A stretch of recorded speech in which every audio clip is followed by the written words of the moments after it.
Et si ce qu'ils ont capté au plus profond de la jungle n'était pas un animal, mais quelque chose qui n'aurait jamais dû être vu? Des pieuvres extraterrestres jusqu'à des serpents de 280 kg. Aujourd'hui, nous allons voir des images réelles montrant des rencontres si étranges qu'elles ont laissé sans voix scientifiques et explorateurs. Numéro 13, surprise dans le marais en Australie. Le 8 août 2017, David White, guide de la faune et détective de marais à temps partiel, naviguait sur la rivière d'Intré, dans le nord du Queensland, lorsqu'il a vu quelque chose. Ce n'était ni un crocodile, ni un tronc, ni un effet de lumière. Cette chose était réelle et étrange. Elle était bulbeuse, brillante, comme un muscle vivant imitant une baleine. David l'a filmée et l'a partagée en ligne, où, comme on pouvait s'y attendre, Internet est devenu fou. Était-ce un poisson? Un amphibien? Une créature préhistorique du marais profitant d'un bain?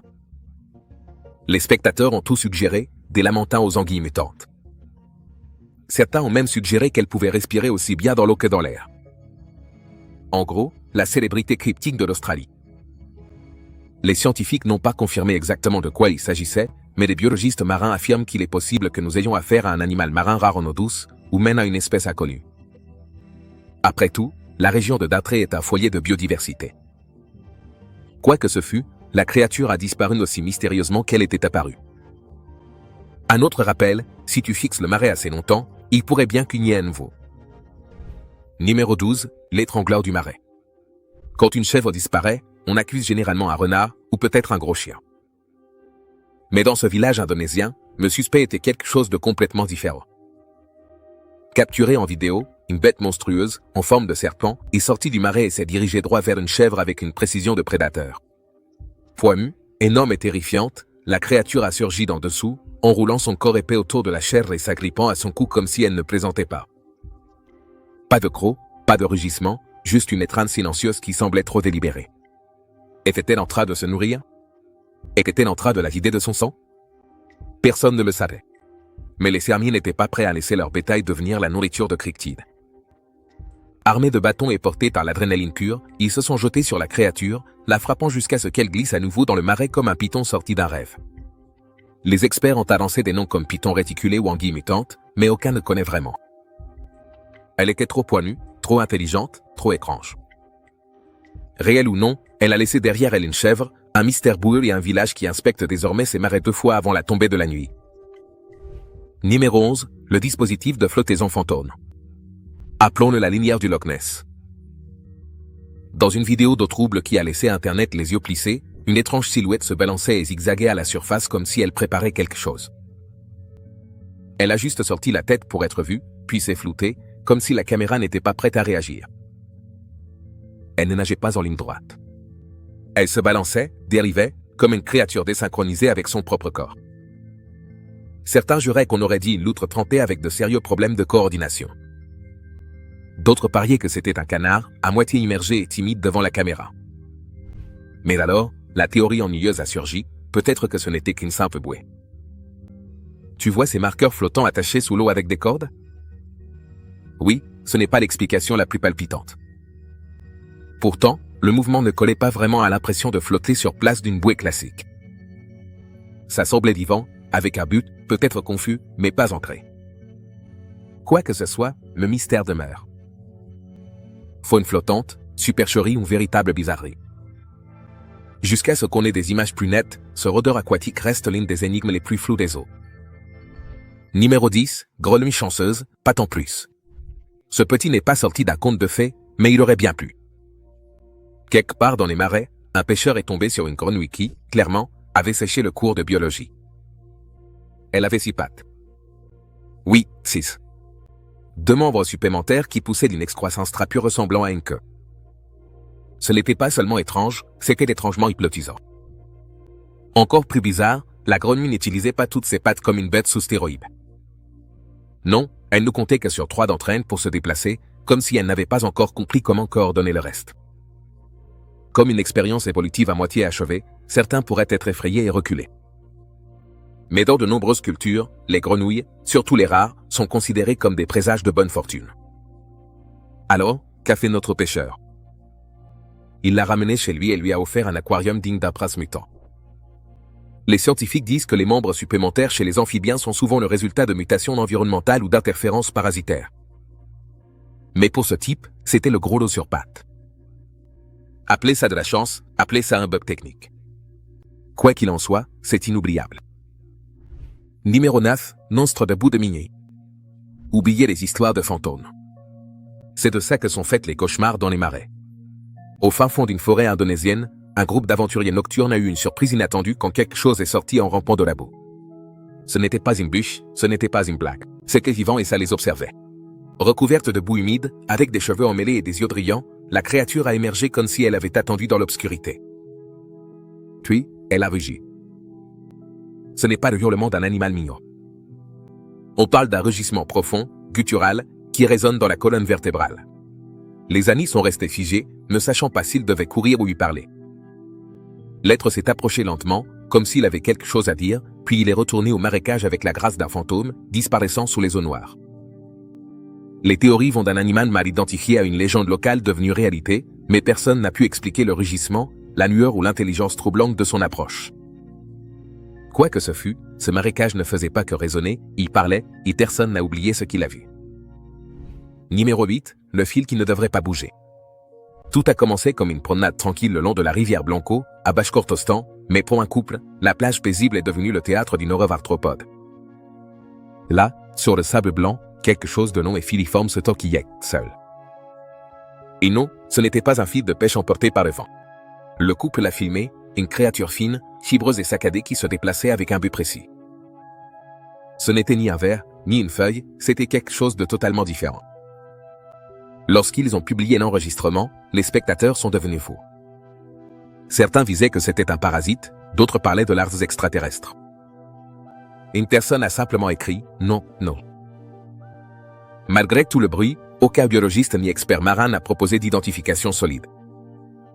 Le mouvement, la forme, la façon dont il se tordait comme si un cheveu l'habitait, tout cela ajoutait encore plus de mystère. S'agit-il d'une espèce connue qui fait simplement des choses bizarres? Un parasite en pleine mue? Ou bien ce couple est-il tombé sur quelque chose que la science n'a pas encore répertorié? Une chose est sûre, la prochaine fois que tu verras un fil sur la plage, mieux vaut ne pas le toucher. Numéro 7, Nonchou. Ils auraient rétréci les extraterrestres. Dans un petit village bolivien, Vari, dans la province de La Paz, qui ne s'attendait probablement pas à du trafic extraterrestre, les habitants ont affirmé avoir vu quelque chose tout droit sorti d'un court-métrage de science-fiction, de minuscules extraterrestres humanoïdes en train de faire une petite sieste. La situation s'est rapidement intensifiée lorsqu'une vidéo est apparue montrant ce qui semblait être un minuscule cadavre extraterrestre reposant près d'un marécage. La créature avait la peau grise, de grands yeux et un petit corps, en gros épais, mais version de poche et bien, pratiquement pas en vie. Les sceptiques n'ont pas hésité à qualifier cela de faux, le comparant à un jouet ou à un accessoire de théâtre bon marché abandonné après une pièce d'école. Mais les témoins originaux ont insisté. Pour eux, il ne s'agissait pas de caoutchouc et de fil. C'était réel. Leur certitude a jeté de l'huile sur le feu grandissant des observations d'ovnis et des théories extraterrestres. Aucun expert n'a officiellement vérifié les images et personne ne revendique la responsabilité d'une blague. Donc, soit nous avons un canular avec une histoire solide, soit le premier contact avec la Terre a impliqué des créatures à peine assez grandes pour monter sur des montagnes russes. Quoi qu'il en soit, cela reste sujet à débat. Numéro 6, le serpent dimensionnel des égouts. Les égouts sont dégoûtants. Tout le monde le sait. Mais en 2017, des ouvriers des services publics au Kazakhstan ont trouvé là-dessous quelque chose qui allait bien au-delà de simples canalisations bouchées et de vieilles bouteilles d'eau. En inspectant le système d'égout d'une maison particulière, ils ont détecté un mouvement. Un gros mouvement. La vidéo montre des ouvriers en train d'introduire une corde dans la boue et d'en sortir quelque chose d'énorme, en forme de serpent, mystérieux et très, très réel. Le corps de la créature, long et épais, se tordait comme s'il sortait d'un film de science-fiction. Les commentateurs n'ont pas tardé à lancer des hypothèses. Une ondille mutante, un reptile inconnu, une théorie particulièrement enthousiaste, une titanoboa, un mégazerbe préhistorique qui régnait sur les marécages il y a 60 millions d'années. Les experts affirment qu'il ne s'agit presque certainement pas d'un retour à l'époque jurassique, mais la vidéo en surprend plus d'un. Quoi que ce fût, il avait la taille et la capacité de se faufiler de son côté, et rien à voir avec une vie dans les égouts du quartier. Alors oui, peut-être que la prochaine fois tu devrais vérifier les canalisations de ta salle de bain, car parfois les monstres les plus étranges ne rôdent pas dans les forêts ou les grottes, mais juste sous nos pieds. Numéro 5, monstre de rivière ou chupacabra. Dans un paisible village paraguayen, quelque chose d'inquiétant a refait surface, littéralement. Les habitants ont découvert un cadavre détrempé qui ressemblait moins à un animal sauvage qu'à un humanoïde post-apocalyptique. Le corps, gonflé et à moitié décomposé, avec une forme vaguement humaine avec des traits bestiaux. Naturellement, les gens ont crié « Chupacabra ». La légendaire bête vampire du folklore latino-américain qui, dit-on, vide le bétail de son sang et disparaît avant l'aube. Et ça, alors? Eh bien, ça y ressemblait vraiment. Les équipes médico-légales ont adopté une perspective moins dramatique. Ils ont pensé que la créature était probablement un primate, peut-être un singe, dont les traits avaient été déformés par des jours d'exposition alloués au gonflement. Quand même, dégoûtant. Simplement, ce n'était pas surnaturel. Mais essayez donc de dire ça aux habitants du coin. Les entretiens avec les résidents des environs ont montré qu'ils ne copaient pas les balivernes scientifiques. Pour eux, c'était un signe, un avertissement, peut-être même l'observation de quelque chose de réel, qu'il s'agisse d'un singe sans vie, d'une espèce inconnue ou des restes d'un mythe. Une chose est sûre, rien ne bouleverse autant une communauté qu'un cadavre inexplicable. Numéro 4, la boule de poing sortie des cauchemars. À première vue, ce mystère ressemblait à une terre usagée abandonnée dans la forêt. Une masse étrange et poilue jetée là. Rien d'extraordinaire, n'est-ce pas? Erreur. Lorsqu'un curieux s'est penché pour inspecter la masse poilue, celle-ci a bougé. Ce n'était pas juste un petit mouvement, mais une véritable ondulation. Il s'est avéré que ce n'était pas des poils. C'était d'inorde, un groupe compact de créatures aux longues pattes connues sous le nom d'opilions, aussi appelés faucheux, mais qui ne sont pas des araignées. Petit fait intéressant, les opilions sont des arachnides inoffensifs qui se rassemblent parfois en grand nombre comme mécanisme de défense. Pour les prédateurs, ils ressemblent à une créature énorme et effrayante. Pour nous, on dirait tout droit sorti d'un film d'horreur.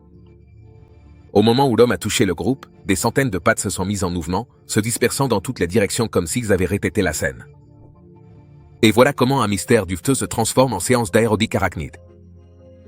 Alors, même s'ils ne mordent pas, ne piquent pas et ne viendront pas hanter tes rêves, ces petites bêtes savent vraiment comment filer une bonne frousse.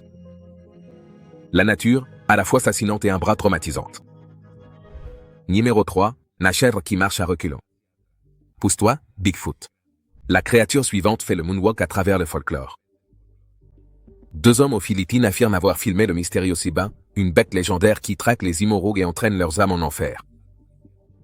Selon les mythes, le Siba ressemble à une chèvre, mais plus étrange. Il n'a pas de cornes, il a d'énormes oreilles de chauve-souris et il ne marche pas comme il le devrait. Il marche à reculons, la tête entre les pattes arrière.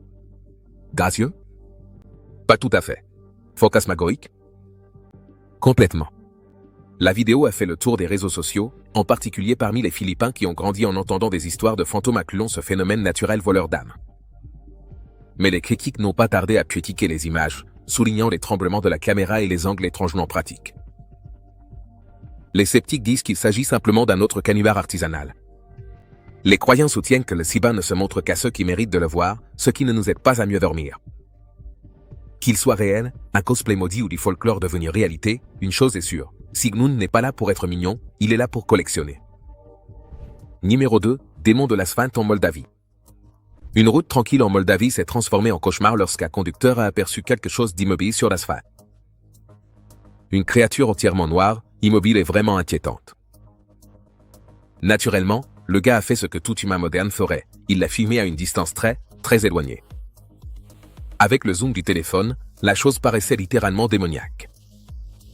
Les gens juraient qu'elle avait des cornes, un corps voûté et une atmosphère digne d'une bande-annonce de film d'horreur. Internet s'est embrasé comme un feu de camp d'Halloween. Était-ce un diable? Accryptide? Ou simplement une fête costumée sacrément ratée qui a mal tourné? Certains ont affirmé que c'était une blague. D'autres pensaient que cela pouvait être un animal mal identifié, comme une chèvre noire, un chien ou même un sanglier endormi. Mais l'immobilité inquiétante et ses soi-disant cornes ont maintenu le mythe en vie. Sans suivi officiel ni personne pour donner une explication, la créature mystérieuse est devenue une entrée de plus dans la liste grandissante des choses étranges aperçues sur les routes la nuit. La leçon? Garde les yeux sur la route et, peut-être, la vitre fermée. Numéro 1, la reine des serpents de Bohol. Il ne s'y fait pas, il régnait. Rencontré Proli, pas n'importe quel python, mais le gigantesque souverain de Bohol, aux Philippines. Lorsque les locaux l'ont découvert pour la première fois en 1996, il s'agissait simplement de nouilles feuilletées, Dax en grave peine 1,5 mètre de long et pesant environ 5 kilos. Mona, n'est-ce pas? Quelques années plus tard, boum. Il est devenu une légende vivante.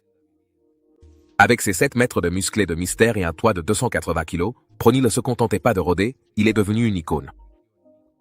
Les habitants l'adoraient, les touristes affluaient en masse, et ses soignants la choyaient même comme une reine, l'aidant lors de ses énormes mues et observant comment ses couleurs passaient de ton terreux foncé à une lueur dorée, comme une sorte de coucher de soleil reptilien. Et le menu? Au début, elle ne mangeait que les meilleurs poulets, mais avec le temps, elle est passée aux cochons et aux chèvres. Petit fait l'amusant, elle avait beau goût. Les cochons propres et blancs étaient son choix préféré. Malheureusement, Prony est décédée en 2013 à l'âge de 17 ans, laissant derrière elle bien plus que de la peau mue, elle a laissé un héritage. Jusqu'à aujourd'hui, Bowles se souvient d'elle non seulement comme d'un serpent, mais comme d'une reine. On se retrouve dans la prochaine vidéo.